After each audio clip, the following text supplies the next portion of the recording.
Started out, I'm originally a Kentucky guy. Grew up in LaRue County, Hodgeville, Kentucky, around the Elizabethtown area. Went to LaRue County High School. Was a two-sport athlete there. Then went on down to Union College down in Barberville, Kentucky, and was a two-sport athlete down there. Played football and baseball. Finished up my career there and started my coaching career. Ironically, I played on the defensive side for all 4 of my years there at Union, and my first year as a college coach had the opportunity to coach on the offensive side and coach the offensive line. And so when the job came open here and Dean got the position, and Coach Hood and I have been friends for a long time. He was a part of my wedding, and we've known each other from the time that he was here the last time as a defense coordinator, and he has been my mentor on and off the field in a lot of areas, particularly when I've been a defense coordinator at different places. And a lot of the attributes and philosophies and the core values we share in a lot of those areas.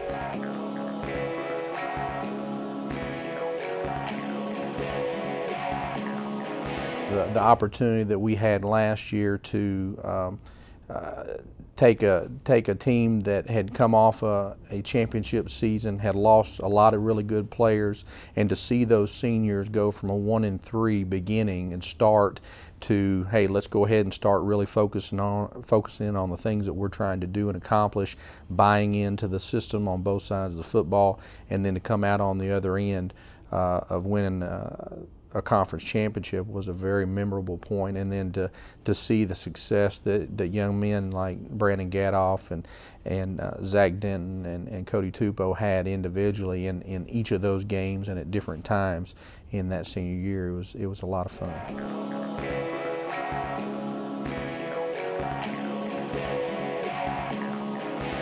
I think what's neat about this group is the fact that, you know, we went through some growing pains a year ago when all those guys. Andre was a transfer from the University of Buffalo, and so being in this system takes some time, and because we were all in the system kind of new together and learning the terminology and the things that you can take advantage of in this system from a secondary standpoint, and because Coach Hood is the guru when it comes to, and he wouldn't say that, but I'm going to say that, when it comes to secondary play. And so all of the adjustments, all the changes, all the game plan preparation flows through the defensive back position. And it's not that way in every place. I've been in places where the linebackers made the adjustments, or you know, just different places do it different ways. And because he's always been the coordinator and he's always been in charge of those guys, that's where it all flows through.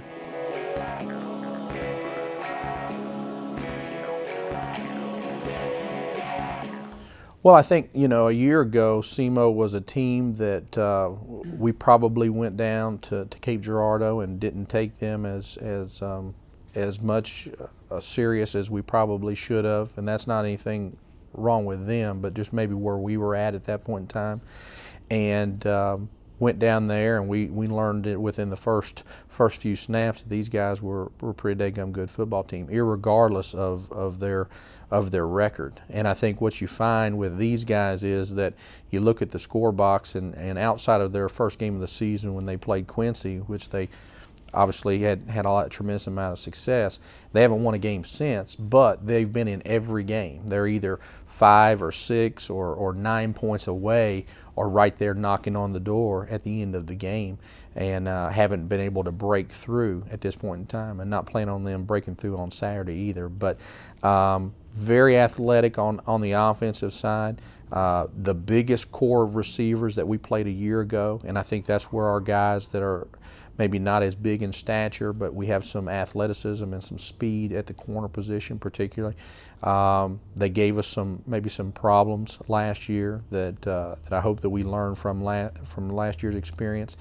They're a little bit more wide open with the Scheibel kid this year than they were a year ago, where they had 2 really good tailbacks and were more of a run, power, old school Nebraska power eye type of team. And this year they still have some of those characteristics, but now they've opened up the playbook a little bit more, and are a little bit more spread and doing some things very similar to our offense in some ways with running some of the zone read stuff and some of the passing and you know, the Scheibel kid really, because of his athleticism, a year ago when he came in the game, we said, hey, he's the running type quarterback. Well, he's really grown and matured in his ability to throw the ball and read his keys and make some good decisions for him so far.